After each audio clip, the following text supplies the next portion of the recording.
Hi and welcome to the Sonji Land Show where everybody's upside down. Every day is upside down in Sonji Land.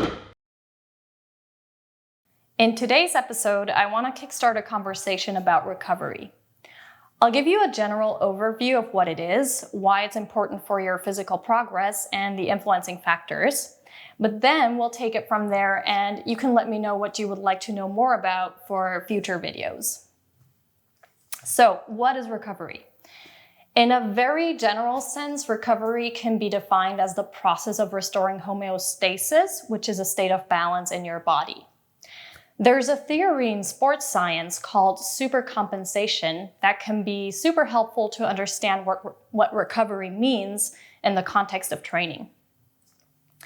You have to understand that when you exercise, you're putting stress on the body. You are disrupting that state of balance. In the course of your training session, your energy levels and performance will decrease. You get tired towards the end of your session. But with proper recovery, that stress will produce an adaptation, which we call supercompensation here, leading to an improved performance after your body's restoring process.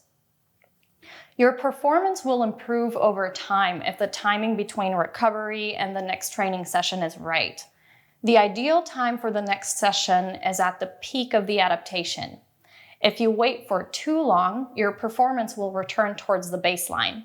If you don't wait enough time, and the physiological stress, in this case from training, is not followed by adequate recovery, it can compromise immune function and increase the probability of injury, illness, and with time, it can lead to what is called non-functional overreaching, and after that, overtraining, which will put a big dent into your physical performance and overall health. This model offers a very general concept of how you improve your performance through training and how recovery plays into that.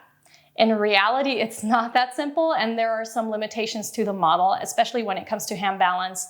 But for the purpose of this video, it's a helpful concept to understand. So now that we've talked about why proper recovery is important, let's take a look at the main influencing factors. We can see the hierarchy of these factors in the form of a pyramid.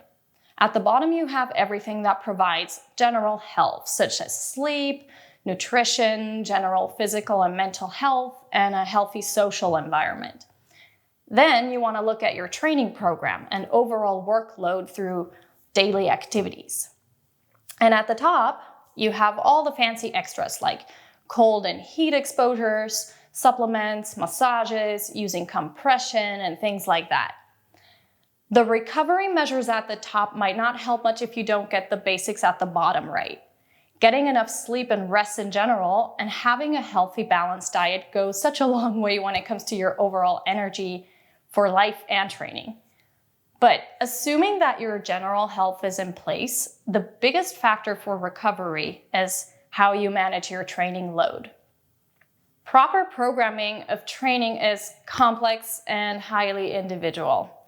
The same training regimen can lead to different results in different people. For one person, the stimulus from a given training session can be too weak to cause any adaptation, while for another person, the same training session can be too much to handle and cause injury.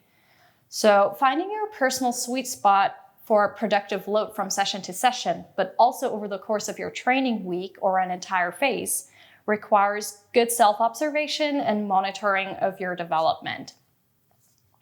You really can only learn what kind of workload and how much recovery time you need through trial and error. And although it does help to have an experienced coach help you with this, I still encourage you to develop a good sense for how your body's doing at the moment and how much load it can tolerate. The more experience you get in your life as an athlete, the better you'll be able to assess yourself from moment to moment and make changes accordingly. All of this information is super general, and there is a ton to talk about. This video should just provide you with a good overview to get us started on the same page of the conversation. And if there's anything you would like me to go into deeper, just leave a comment below and I'll make an in-depth video about a more specific question. So head on over to the comment section, leave me your specific questions, and I'll try to answer them as best as I can. I Hope you had a good time with this video, and it's never too late to do what you love. Thank you for watching. I'll see you next Monday.